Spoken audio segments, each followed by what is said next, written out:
Anuj styles ரகங்கள் பலவிதம், ஒவ்வொன்றும் உலகத்தரம். பணத்தை தாண்டி பெருசா வேற எதுவும் இருக்கா? Charanam Homes brand of trust. 5000 square feet வாங்கினா 5000 square feet free.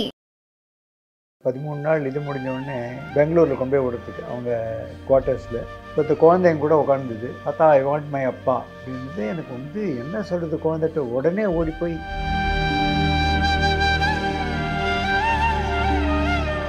பாத்ரூம் போய் கொஞ்சம் அழுதேன். அவர் அந்த வீர மரணம் எனக்கு அப்படிதான் இருக்கணும், என் மேல ஒரு தேசிய கொடி இருக்கணும் அப்படின்னு அது எப்போ உங்ககிட்ட சொன்னேன்?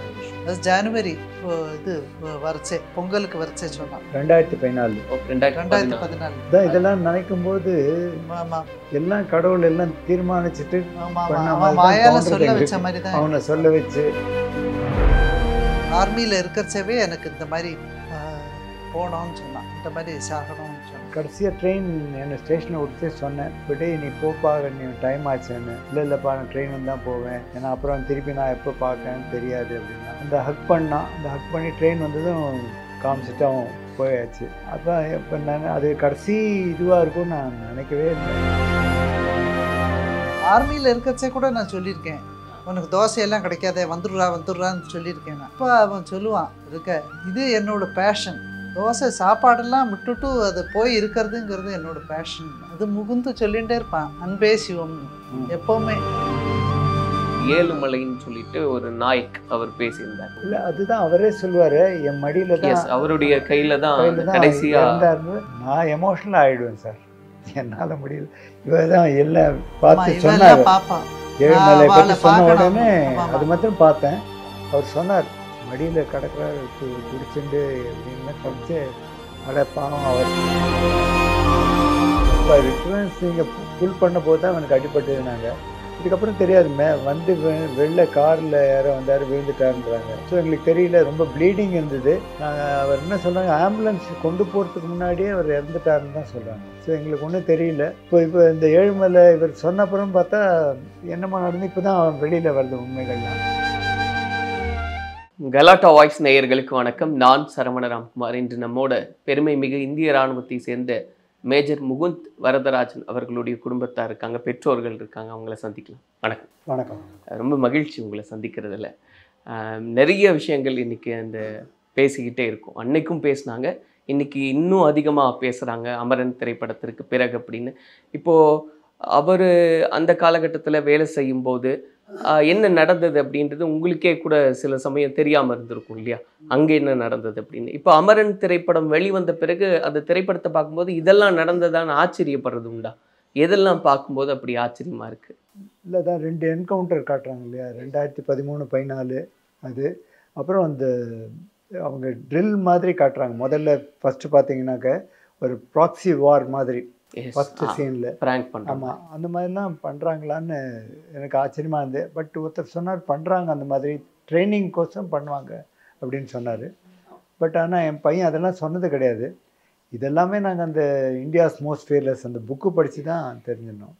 இந்த அல்தாஃப் பாபா ஆப்ரேஷன் ஸோ இதெல்லாம் எப்படி நடந்தது ஆக்சுவலி. ஆமாம், இப்போ ஆரம்பத்தில் அவர் இராணுவத்துக்கு போய் சேர்ந்த பிறகு இந்த மாதிரியான ஆப்ரேஷன்ஸ் எல்லாம் நடக்குது அப்படின்ற தகவல் நமக்கு பத்திரிகையில் செய்திகளாக வரும் இல்லையா?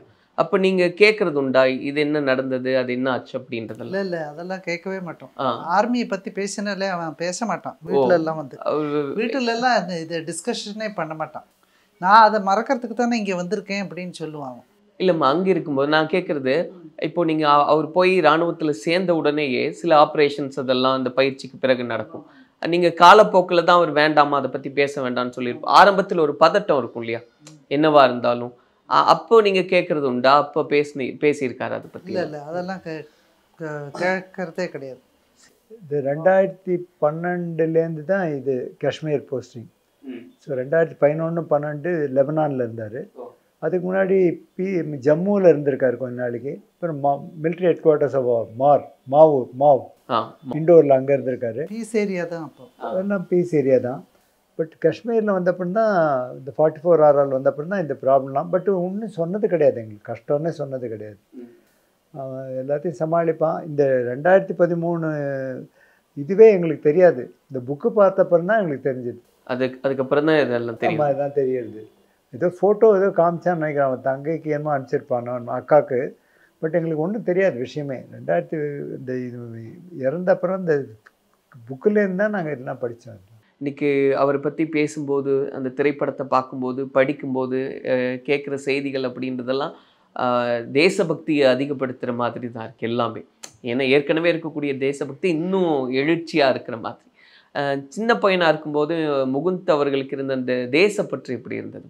அப்போவே இருக்கும் அவனுக்கு தேசப்பற்றுன்னா இந்தியாவில் தான் இருக்கணும்னு அவன் சொல்லுவான். அப்போவே எப்போவுமே அவன் இருக்க. நான் ஆசைப்படுத்துவேன், ஃபாரின்லாம் போடா, எம்பிஏ பண்ணி அதெல்லாம் பண்ணுன்னெல்லாம் சொல்லுவேன். எனக்கு ஆசையாக இருக்குதுன்னு சொல்லுவேன். அப்படியான்னு அவன் கேட்குறானான்னு எல்லாம். பட் அவன் ஆர்மியில் தான் சேருவேன்னு பிடிவாதமாக தான் இருந்தான். அவன் முதல்ல இந்தியா விட்டு போக மாட்டேன்னு தான் இருந்தான். ஓ, நீங்களே வெளிநாட்டுக்கு போகலாம் அப்படின்னு அந்த சொன்னா கூட ஐடியாலாம் கொடுத்தது. அது கூட சொன்னேன்னா நம்ம இங்கேருந்து போய் பார்த்துக்கலாமா எல்லாம், நான் இங்கேருந்து ஒன்று அழைச்சிட்டு போகிறேன் அப்படிலாம் சொல்லுவான். ஸோ அவனுக்கு அந்த ஐடியாவே அந்த இதே கிடையாது. இந்தியா விட்டு போனோன்னு அந்த இதே கிடையாது. என்னவா இருந்தாலும் நம்ம நாடு தான். ஆமாம் ஆமாம். ஆர்மியில் இருக்கச்சே கூட நான் சொல்லியிருக்கேன், உனக்கு தோசையெல்லாம் கிடைக்காதே, வந்துடுறான்னு சொல்லியிருக்கேன் நான். அதெல்லாம் இப்படியெல்லாம் சொல்லியாவது. ஆமாம்மா சொல்லி இப்போ அப்படியான வருவான் வெளியில பார்த்தேன். அப்படி சொன்னதுக்கு அவர் என்ன சொல், தோசையெல்லாம் கிடைக்காது, நீ வீட்டுக்கு வந்து. என்னோட பேஷன் அம்மா, என்னோட பேஷனை செய்ய விடுன்னு நான் சொன்னேன். இப்போ இருக்க தோசை கேட்குறியே, அப்போ அங்கே போனால் என்ன பண்ணுவேன்னு கேட்பேன் நான். அப்போ அவன் சொல்லுவான், இது என்னோட பேஷன். தோசை சாப்பாடெல்லாம் விட்டுட்டு அது போய் இருக்கிறதுங்கிறது என்னோட பேஷன் தான். இல்லை, அவர் முகுந்த் அவர் சார் பற்றி பேசும்போது, அவர் நாட்டுக்காக நான் இங்கே இருக்கேன்னா அம்மா வீட்டிலேருந்து தோசையை காட்டி நீ இங்கே வா அப்படின்றத. இப்போ அந்த தைரியம், அந்த மேஜர் முகுந்த் அப்படின்னு சொன்னாலே அந்த ஒரு தைரியம் வருது எல்லாருக்குமே. அந்த தைரியம் யாருக்கிட்ட இருந்து வந்தது? அப்பா கிட்டேயும் அம்மா கிட்டேயும்? 2 பேர்கிட்டேருந்து வந்திருக்கும். அது இருக்க தைரியம் 2 பேர்கிட்டையும் வந்திருக்கும். அவன் ஸ்கூல்லையே முதல்ல இருக்க அந்த இது பாரத் சீனியர் செகண்டரி ஸ்கூல், அவள் ஸ்ட்ரிக்டாக தான் இருப்பாள். அங்கேருந்து கொஞ்சம் கற்றுட்டேன்ப்பான். அம்மாட்டேருந்து நானும் கொஞ்சம் ஸ்ட்ரிக்டாக தான் இருப்பேன். அதனால் அங்கே எங்கிட்டேயும் அதுவும் கற்றுட்டான். ஒரு குழந்தை வளர வளர அதனுடைய அந்த பண்பெல்லாம் நமக்கு தெரியும், என்னெல்லாம் அந்த குழந்தை பண்ண போகுது அப்படின்னு. அது அந்த தலைமை பண்பு தான் வந்து அவர்கிட்ட இன்னும் வியக்கிற ஒரு விஷயமா இருக்குது. எதுலேயும் முன்னாடி நிற்கணும், நம்ம தான் நிற்கணும், நம்ம எல்லாரையும் சேவ் பண்ணணும் அப்படின்ற அந்த ஒரு தைரியம். அந்த தலைமை பண்பு எப்படி அவர் கற்றுக்கிட்டாரு? அதான் ஸ்கூல் படிக்கிறச்சே நாங்கள் திருவான்மூர் வச்சு கிரிக்கெட் ஆடுறச்சு யாரோ அடிச்சிருவாங்க, கிளாஸ் உடஞ்சிரும் வீட்டில் ஃப்ளாட்டில். எல்லோரும் ஓடி போயிடுவாங்க, இவன் மாத்திரம் அப்படியே நிற்பான். அங்கேருந்து வெளில வருவாங்க. அப்போ பெரிய பொண்ணு சொல்லி, நீ போடா, உன்னை பிடிச்சிக்க போகிறாங்கன்னா வந்து இல்லை அவங்களுக்கு தெரியணும், நாங்கள் விளையாடினாலும் உடஞ்சிதுன்னு அவங்களுக்கு தெரியணுமே தவிர வேறு ஒன்றும் இல்லைன்னா. வந்து கேட்பார் என்ன ஆச்சுன்னு. இதில் சாரி, நாங்கள் விளையாடிச்சே அடிபட்டு உடஞ்சி போச்சுன்னு. யார் அடித்தான் சொல்லு அப்படின்வார்.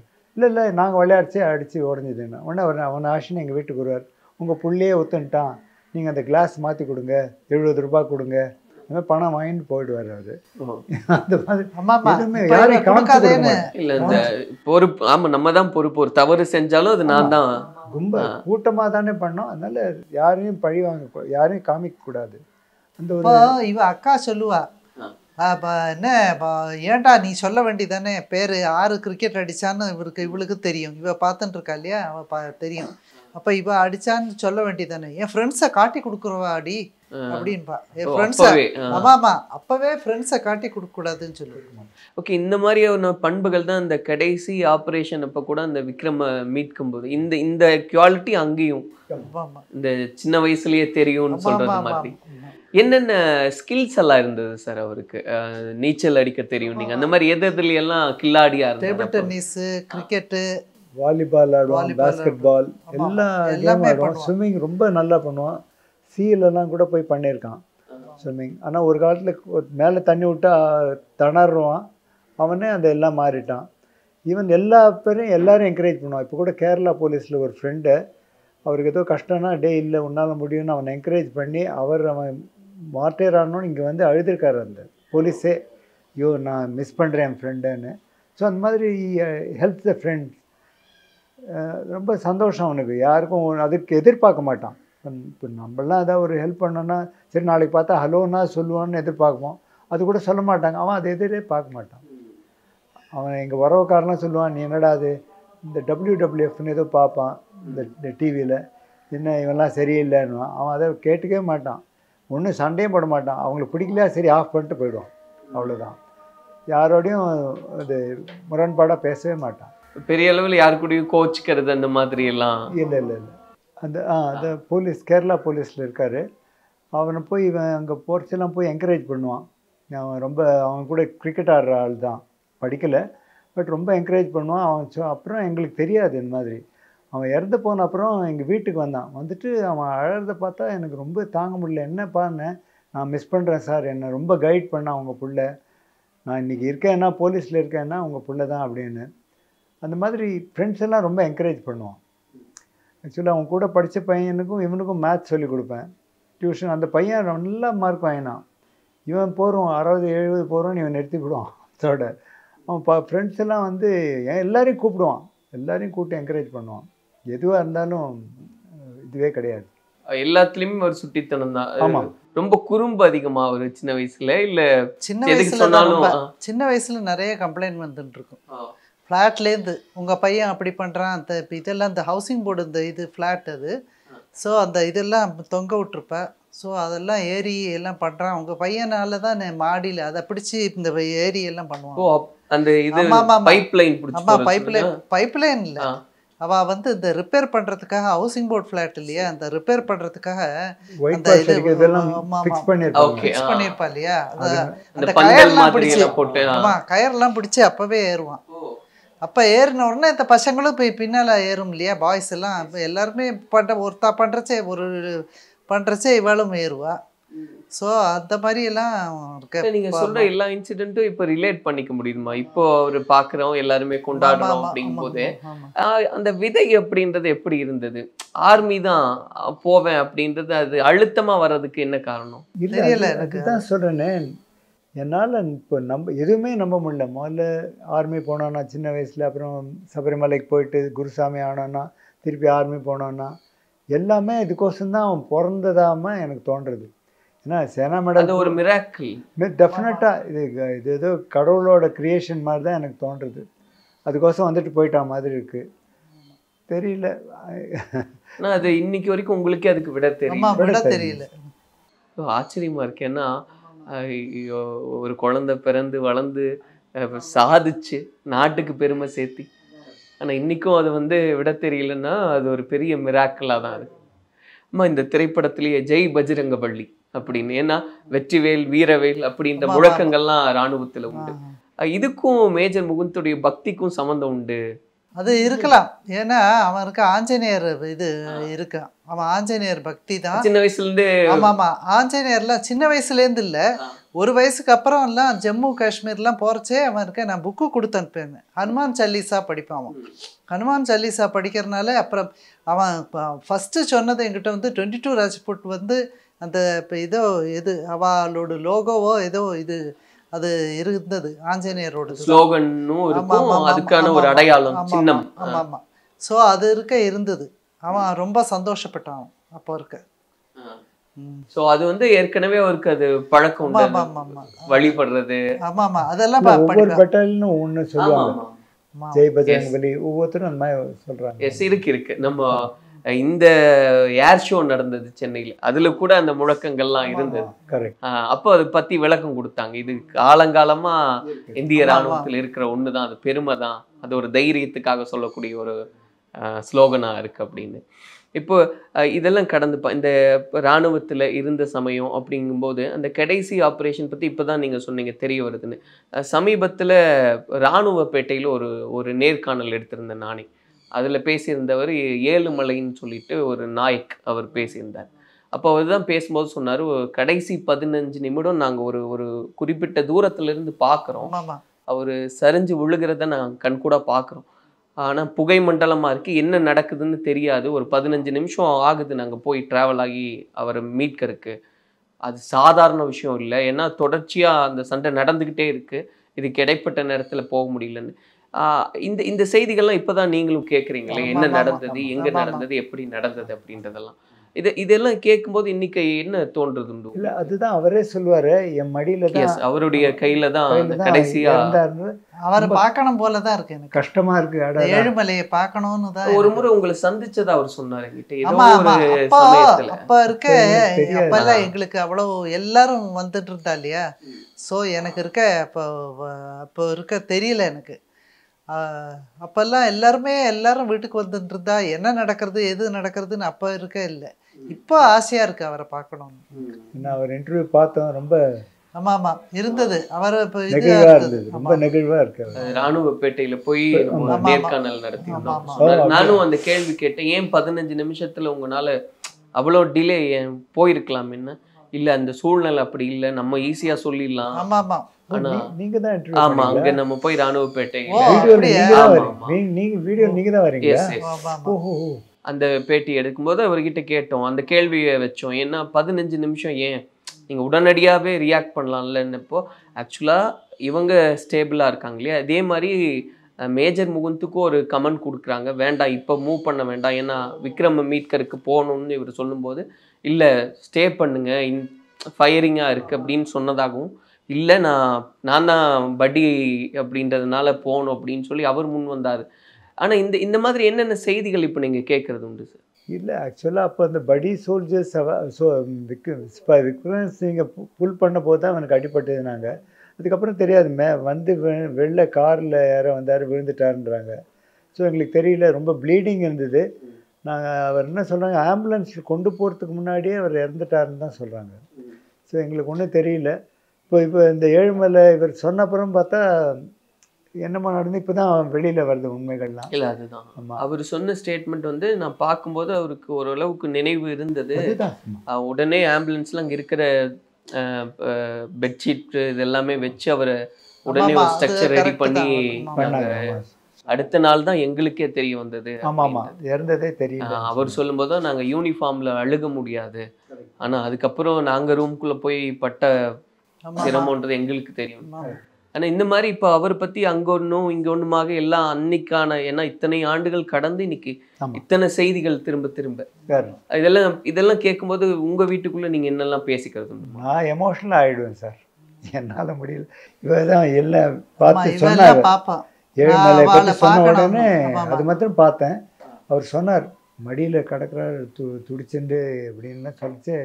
அட பாவம் அவர் இவரே வருத்தப்படுறாரு அப்படின்னா நான் சொல்ல ரொம்ப அவர் தான் சொன்ன மாதிரி எனக்கும் பார்க்கணும் போல இருக்கு. அவர் வந்து இருக்காரு எங்களுக்கு தெரியாது.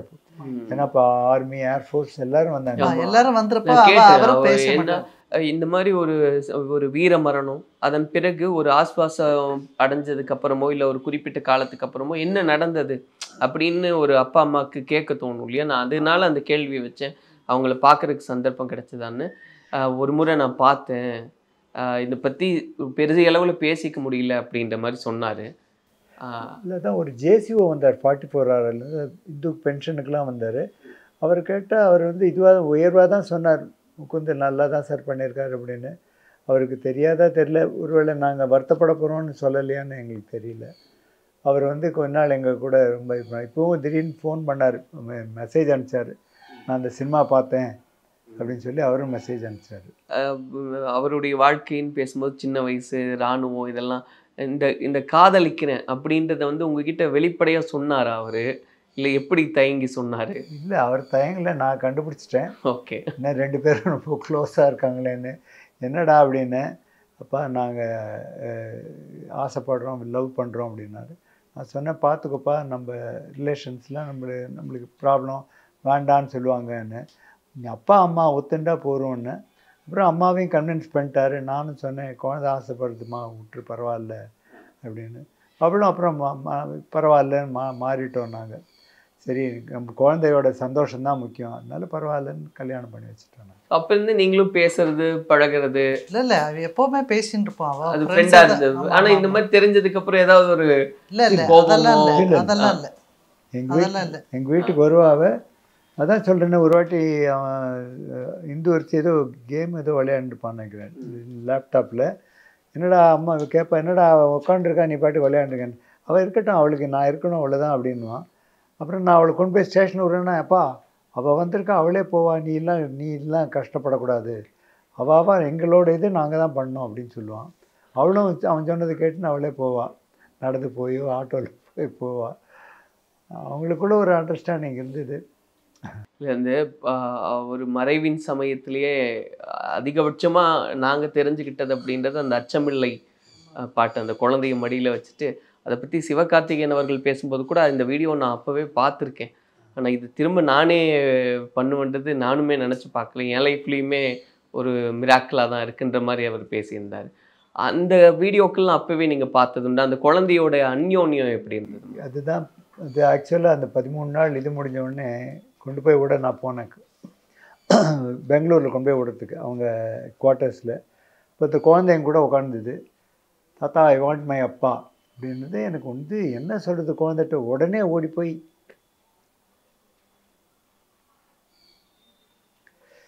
பாத்ரூம் போய் கொஞ்சம் அழுதேன். அப்புறம் சமாதானப்பட்டின, ஒன்றும் இல்லைடா கண்ணா அப்படின்னு. இந்து அவளை அப்பா is gone to God's office அப்படின்னு சொல்லி சமாதானப்படுத்திட்டாங்க. அவர் எவ்வளோ பாசமாக இருந்தார் அந்த குழந்தை மேலம்மா? என்னெல்லாம் சொல்லி வளர்க்கணும், என்ன கனவு இருந்தது அவருக்கு அந்த குழந்தை மேலே? அது இருக்க இப்போ அவன் அதுதான் சொன்னான். முகுந்து என்ன சொன்னான்னா, நான் இருக்க எல்லாரும் இந்த குழந்தைக்கு நினைவு வரைச்சே நான் இருக்க அது கூட இருப்பேன் அப்படின்னு சொன்னான். அது இருக்க எனக்கு இப்போ நீங்கள் கேள்வி கேட்குறச்சே ஞாபகம் வருது. அவன் என்ன சொன்னான், நான் இருக்க என்னடா இது பார்டரில் போய் உக்காண்டிருக்க, நீ இருக்க இது பண்ண இப்போ வெளியில் வந்துருன்னு எல்லாம் சொன்னேன் நான். அப்போ அந்த குழந்தைக்கு இப்போ இது நல்ல கரெக்டு ஏஜ், எனக்கு இதை அரைச்சே நான் கரெக்டாக வெளியில் வந்துடுவேன், பீஸ் ஏரியாவுக்கு வந்துடுவேன் அப்படின்னு சொன்னான். அவன் சொன்னான். அப்போ அவன் ரொம்ப அதுதான் அதெல்லாம் எனக்கு கொஞ்சம் ஞாபகம் வரும். ஏன்னா அந்த குழந்தை 3 வயசு, இப்போ 4 வயசு, இப்போ ஆஷியாவுக்கு இப்போ பெருசாக அரைச்சே தான் அப்பா கூட வேணும், அப்போ தான் இருப்பேன் அப்படின்னு சொன்னான். அது ஏற்கனவே ஒரு கிளியர் கட்டாக பிளான்ல இருந்தார் அவர். அந்த குழந்தை மெச்சூர் ஆகும்போது ஆமாம் கூட இருக்கணும்னு. ஆனால் இன்னைக்கு எப்படி இருக்காது அந்த குழந்தை? பரவாயில்ல, அது ஒன்றும் இப்பெல்லாம் ஞாபகம் இல்லை. இப்போ இல்லை, நான் அப்போ சொல்கிறேன். அப்போ நம்ம என்னதான் ஆறுதல் சொன்னாலும் அந்த அப்போ கொண்டு போய் விடுச்சு கேட்டுது ஐ வாண்ட் மை அப்பான்னு. அப்புறம் இங்கே வந்திருக்கா, பெங்களூரில் இருக்குச்சு, ட்ரிவாண்டத்தில் வந்திருக்கா. குழந்தை அப்போல்லாம் என் கூட விளையாடும், ஒன்றும் கேட்காது. நான் பேசவே மாட்டேன், குழந்தை பற்றி பேசக்கூடாது, இதெல்லாம் பார்த்துட்டு ஏதோ கேட்குமோன்னு நினச்சோம். அது பாவம் ஒன்றும் சொல்லலை. இப்போவும் வந்த போது கூட அந்த இதுக்கெலாம் இது ஃபங்க்ஷனுக்கு அது ஒன்றும் எமோஷ்னலாக ஆகலை. அது வரைக்கும் சரி நல்லதாக போச்சுன்னு. நான் பேசவே மாட்டேன் குழந்தைகிட்ட அப்பாவை பற்றிலாம், ரொம்ப அது இதுவாகிட போகுது. என்ன கனவு இருந்தது அவருக்கு? அந்த குழந்தை இந்த பொறுப்புக்கு கொண்டு வரணும் அந்த மாதிரி ஏதாவது சொன்னது? இல்லை இல்லை, அவனுக்கு எப்போவுமே இந்துவும் சொல்லியிருக்கா, அவள் என்ன ஆசைப்பட்டாலோ அதே தான் பண்ணணும்னு. குழந்தைகள்லாம் என்ன ஆசைப்படுறதோ அதுதான். ஒரு தடவை தங்க குழந்தை இருக்கிறச்சே அவன் ஆசைப்பட்டிருக்கான் போல் இருக்கு. அப்போ தான் தெரியறது எனக்கு. இப்போ என்னடா மிக்சர்லாம் வாங்கி கொடுக்குறேன்னு சொல்லுவேன். இருக்க தங்க குழந்தைகள்லாம் சின்னதாக இருக்கும். அப்போ சொல்லுவான், ட்ரிவாண்ட்ரத்தில் இருக்குது அதுகள் படிக்கிறது. அப்போ அவன் சொல்லுவான், மிக்சர்லாம் வாங்கி கொடுக்காம ட்ரெஸ்ஸு வாங்கி கொடுக்க வேண்டியது தானேடா, வேஸ்ட்டு தானே அப்படின்னு. இந்த வயசில் தானே சாப்பிட தோன்றுறது, அப்படி சாப்பிட தோணும். நம்ம கடைக்கெல்லாம் போய் சாப்பிட தோணும். அப்போ வாங்கி கொடுக்காம நீ 1000 ரூபா கொடுத்து இதெல்லாம் மிக்சர், அதுக்கு சாக்லேட்டு, அது இதெல்லாம் வாங்கி கொடுத்தேன். ஸோ அவனுக்கு இப்போ ஆசை இருந்ததுன்னு அப்புறம் தான் நான் அவன் இதெல்லாம் பண்ண உடனே, அவன் செத்து போன அப்புறம் தான் எனக்கு அதெல்லாம் தோணித்து. ஓஹோ, இந்த வயசில் அவன் ஆசைப்பட்டிருக்கான் போல் இருக்கு, ஆமாம் நம்ம சிக்கனமாக இருந்துட்டோமேன்னு அப்போ ஃபீலிங் ஆச்சு எனக்கு. அவர் சொல்லாமல் சொன்னார் அவங்க. ஆமாம் ஆமாம் ஆமாம். அவன் கசனுக்கெல்லாம் சின்ன பசங்க 1000 ரூபாய்க்கு சாக்லேட் எல்லாம் வாங்கி கொடுக்கணும், ஐஸ்கிரீம் எல்லாம். எனக்கு ஆச்சரியமாக இருந்தது. அப்புறம் தான் சரி அவன் பண்ணது ரொம்ப கரெக்டு, நம்ம அந்த மாதிரிலாம் யோசிக்கவே இல்லை. ஆமாம், அதெல்லாம் அப்போ அந்த வயசில் அவனுக்கு ஆசையாக இருந்தது. ஸோ அவன் அதை நிறைவேற்றான். இப்போ ட்ரெஸ் எல்லாம் வாங்கி கொடுக்க வேண்டியதானேன்னு நான் சொன்னேன். வேஸ்ட் பண்ணுறியே இந்த மாதிரி மிக்சர்லாம் வாங்கி கொடுத்து அப்படின்னு. இதெல்லாம் வேஸ்ட் இல்லைம்மா, நானும் ஆசைப்பட்டிருக்கேன் அப்படின்னு. ஓ ஆமாம், அது உங்கள் மனசும் புண்படாத விதமாக அதை புரிய வச்சிருக்காரு. உங்களை பார்க்கும்போதே முகுந்த் உங்க ஜாடையில் இருக்காரு அப்படின்னு பேசும்போது அந்த குழந்தைகிட்ட என்னென்ன கேரக்டர் சிமிலாரிட்டி நம்ம பார்க்குறோம்? அவரை மாதிரி அடடா பேத்தி பையனை மாதிரியே பண்ணுறாளே அப்படின்னு. இல்லை, எங்களுக்கு தெரிஞ்சிருக்க ஹைட்டு இப்போயே நல்ல ஹைட் ஆகிடுச்சு. அது வேறு தெரியல. அது கூட அது வந்தபோது இங்கே சாதாரணமாக இருக்கும், தாத்தானோ அப்புறம் எங்களுக்கு கூட கீழே கோவிலுக்கெல்லாம் வந்தது. அன்றைக்கி ஏதோ கோவில் விசேஷம் இந்த மாதிரி வரும். அப்புறம் இப்போ இந்த வாக்கிங் இதுக்கெல்லாம் லேக்கெலாம் வரும். அது பாட்டுக்கு இந்த நேச்சர்லாம் ரொம்ப பிடிக்கும். நாய்க்குட்டி பூனைலாம் அதெல்லாம் ஃபோட்டோ எடுத்துகிட்டே இருக்கும். இந்த மாதிரி அந்த மாதிரி ஃபோட்டோ அனுப்பிச்சா உடனே ரிப்ளை பண்ணும். அவனுக்கும் பூனையெல்லாம் வச்சு விளையாடின்னு இருப்பான். பிடிக்கும். அவன் ஜோரோ இப்போ ஒரு நாய் வச்சிருந்தான், ஜோரோ எல்லாம் வச்சிருந்தான். ஸோ நாயெல்லாம் வச்சிருந்தான் அவன். அது இருக்க ஆசைப்படுறச்சே இவன் இருக்க அது இருக்க ஜோரோ அப்படின்பான். இவன் இப்போ ஃப்ரிட்ஜை திறந்த உடனே அவனுக்கு தெரியும் ஐஸ்கிரீம் சாப்பிட பாரு. இவன் ஐஸ்கிரீம் திறக்கறச்சே அதுவும் ஓடி வரும், ஜோரோ ஓடி வரும்.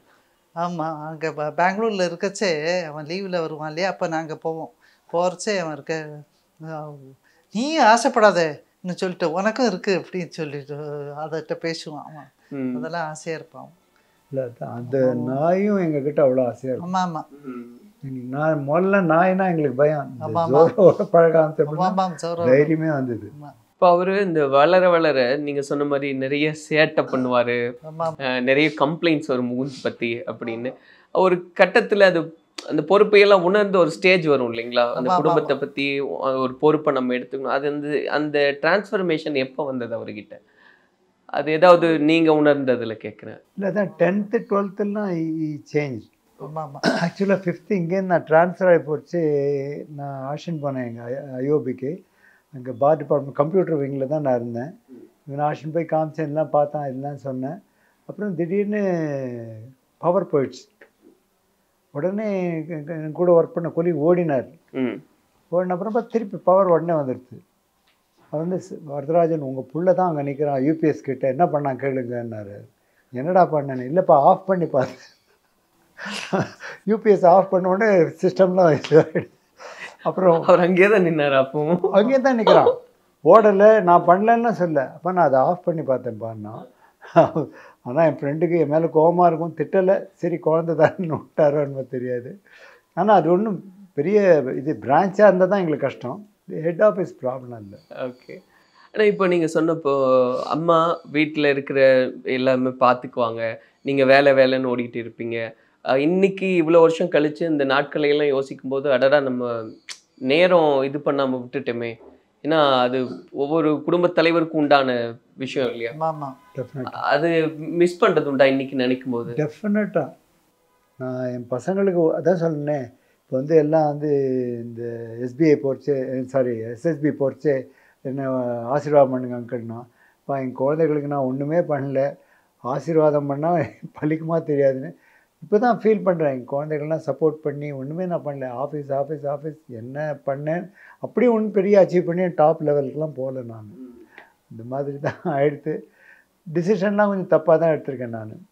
குழந்தைகளோட இன்னும் கொஞ்சம் இப்போ எல்லாரையும் சொல்லுவேன், குழந்தைகளை மதிங்க, ஆசையாக இருக்கும் தான் எல்லாருக்கும் அட்வைஸ் பண்ணுறேன். வச்சு நான் பண்ணாத ஒன்று சொல்லிட்டு இருக்கேன். இதுவுமே ஒரு அனுபவம் தானே. செஞ்சாலும் சொல்ல முடியும், செய்யலன்னாலும் சொல்ல முடியும். அதுதான் அனுபவம் இல்லையா? பட் இப்போ ரியலைஸ் பண்ணி சொல்கிறேன், எல்லாத்தையும் கெஞ்சுவேன், பார்த்துக்கோங்கப்பா, குழந்தைகளை ஒன்றும் சொல்லாதீங்க. அம்மா இப்போ ஆண் பிள்ளைகளுக்கு ஒரு குணம் உண்டு.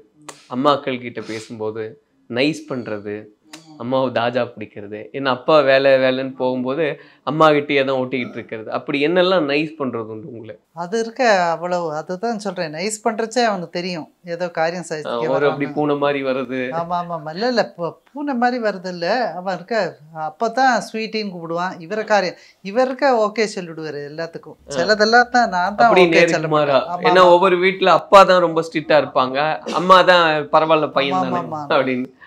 இங்கே நீங்கள் ஓகே சொல்லிடுவீங்க. ஆமாம்மா, நான் இவரை ஓகே சொல்லிவிடுவார். பசங்க என்ன பண்ணாலும் ஓகே சொல்லிவிடுவார். நான் தான் கொஞ்சம் ஸ்ட்ரிக்டாக இருப்பேன், நான் தான் கொஞ்சம் இதாக இருப்பேன். அதுதான் இந்த இது ஆர்மிக்கு போகிறச்சே கூட நான் இருக்கேன். எனக்கு அது அவ்வளோ தூரம் இது இல்லை.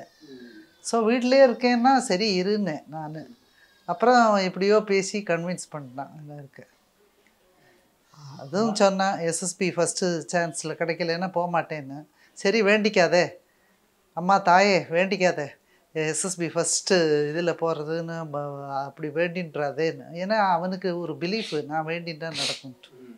நீங்கள் சொன்னீங்களேம்மா, அவர் வந்து அவர் அந்த வீர மரணம் எனக்கு அப்படி தான் இருக்கணும், என் மேலே ஒரு தேசிய கொடி இருக்கணும் அப்படின்னு அது எப்போ உங்ககிட்ட சொன்ன விஷயம்? அது ஜனவரி இப்போ இது வரைச்சே பொங்கலுக்கு வரைச்சே சொன்னான் 2014.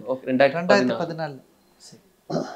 அதான் இதெல்லாம் நினைக்கும் போது ஆமாம் எல்லாம் கடவுள் எல்லாம் தீர்மானிச்சுட்டு வாயால சொல்ல வச்ச மாதிரி தான் அவனை சொல்ல வச்சு. ஆமாம்.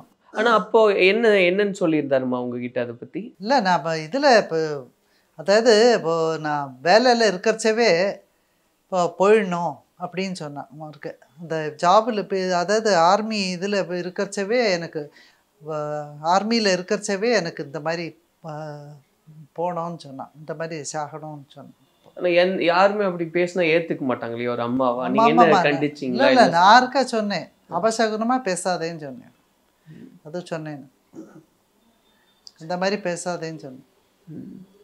ஆனால் நான் தான் இது டெம்பரரி இது தானே, ஓடிஏயில் வந்து 9 years சர்வீஸ், அப்புறம் நீங்கள் வந்துடலாம் வெளில. நான் சொல்லிட்டேன் இல்லை கண்டினியூ பண்ணிட்டா வெளில வந்தால் உனக்கு அந்த you won't have that same happiness. நான் பேங்க்லாம் பார்த்துங்க ரிட்டையர்டு ஆர்மி ஆஃபீஸர்ஸ்லாம் வருவாங்க, ரொம்ப கஷ்டமாக இருக்கும் அவங்களுக்கு வேலை. முதல்ல எவ்வளோ தைரியமாக கம்பீரமாக பண்ண வேலையெல்லாம் இல்லாமல் ஏதோ செக்யூரிட்டி அதெல்லாம் பார்த்துட்டு இருப்பாங்க. அதனால் வராதுன்னு நான் சொல்லிட்டேன், நீ கண்டினியூ பண்ணப்பா அப்படின்னு தான் சொன்னேன். இப்போ கடைசியாக நீங்கள் என்ன பேசியிருந்தீங்க சார்? இல்லை அதுதான் அன்றைக்கி கடைசியாக ட்ரெயின் என்னை ஸ்டேஷனில் விட்டுச்சே சொன்னேன். இப்படி நீ போப்பா, நீ டைம் ஆச்சேன்னு. இல்லைப்பா நான் ட்ரெயின் தான் போவேன், ஏன்னா அப்புறம் திருப்பி நான் எப்போ பார்க்கன்னு தெரியாது அப்படின்னா.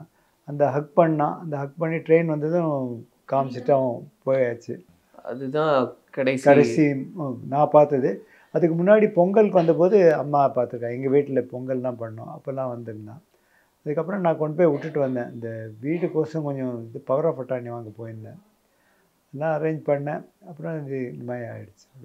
அம்மா இப்போ நிறைவாக இந்த தேசமே கொண்டாடுது மேஜர் முகுந்த், உங்கள் குடும்பத்தையும் கொண்டாடுறாங்க, உங்களுடைய வளர்ப்பை, உங்களுடைய அரவணைப்பை, அதெல்லாமே அப்படி கொண்டாடக்கூடிய ரசிகர்களுக்கும் மக்களுக்கும் என்ன சொல்லணும்னு விருப்பப்படுறீங்க? என்னை பொறுத்த வரைக்கும் அவங்களோட குழந்தைகள்லாம் என்கரேஜ் பண்ணுங்க, நல்ல வழியில் போகிறதுனா நம்ம சப்போர்ட் பண்ணணும். அப்படியே ஒரு இது பிடிக்கலைனாக்கா அது குழந்தைக்கு எது பிடிக்குமோ அந்த இதில் நம்ம வளர்க்கணும் அவங்களுக்கு குழந்தை. இப்போ வந்து மேத்தமேட்டிக்ஸ் பிடிக்கலைன்னா காமர்ஸ் அந்த மாதிரி சப்ஜெக்டில் போகணும், ஆர்மி பிடிக்கலன்னா நேவி, எது வேணால் நம்ம பண்ணோம். குழந்தைகளை அவுட்ஸ்டாண்டிங்காக வரத்துக்கு நம்ம சப்போர்ட் பண்ணால் நிச்சயமாக நல்லா வரும் குழந்தைகள். நம்மளோட சப்போர்ட்டும் இந்த ஆசீர்வாதம் குழந்தைகளுக்கு நிச்சயமாக ஹெல்ப் பண்ணும். நம்ம அன்பே அதை நல்லா கொண்டு வரும், டெஃபினட்டாக, அது டவுட்டே கிடையாது. அது முகுந்து சொல்லிகிட்டே இருப்பான், அன்பே சிவம்னு எப்போவுமே. அவன் அது ரொம்ப பிடிக்கும் அவனுக்கு, திரும்ப திரும்ப சொல்கிறேன், அன்பே சிவம் அன்பே சிவம் சொல்லிகிட்டே இருப்பான் பாட்டு. அது ரொம்ப பிடிக்கும் அவனுக்கு. ஆமாம், அன்பே சிவன்னு சொல்லிகிட்டு இருப்பான். அவள் போய் அது இருக்க அன்புனால அடக்க முடியாதது எதுவுமே இல்லைன்னு அது இருக்க சொல்லிகிட்டு இருப்பான். அப்புறம் அந்த 2 அது அந்த ஜோக்கும் சொல்லுவான், எப்போ அது சொல்லிகிட்டே இருப்பான். இது அன்பே சிவத்தில் அன்பே சிவத்தில் டைம் எப்போ வரும்னு ட்ரெயின் 2 ஆமாம் ஓகே ஆமாம் அதுக்கு அது சொல்லுவான். அப்போ எனக்கெல்லாம் புரியாது, அப்போ எனக்கு அப்புறம் அவன் சொல்லி தருவான் மீனிங் எல்லாம், அது நல்லா ரசிப்பான் அவன். புரியுதுமா? ஏன்னா இப்போ பேசின விஷயங்கள் எல்லாம் அவர் திரும்ப திரும்ப சொல்கிற விஷயம், நடந்துக்கிற விஷயம்லாம் தான் இன்றைக்கி இவ்வளோ பெரிய ஒரு தலைமை பண்புக்கு எல்லாத்துக்குமே ஒரு காரணமாக இருக்குது. ஸோ எல்லாருக்கும் அது ஒரு படிப்பினையாக இருக்கும் அப்படின்னு நம்புகிறோம். இந்த நேரத்தில் இவ்வளவு நேரம் எங்ககிட்ட பேசியிருந்தது எங்களுக்கு மிகப்பெரிய பேர். ரொம்ப நன்றிம்மா. நன்றி நன்றி. அனுஜ் ஸ்டைல்ஸ், ரகங்கள் பலவிதம், ஒவ்வொன்றும் உலகத்தரம். பணத்தை தாண்டி பெருசா வேற எதுவும் இருக்கா? Charanam Homes brand of trust. 5000 square feet வாங்கினா 5000 square feet free.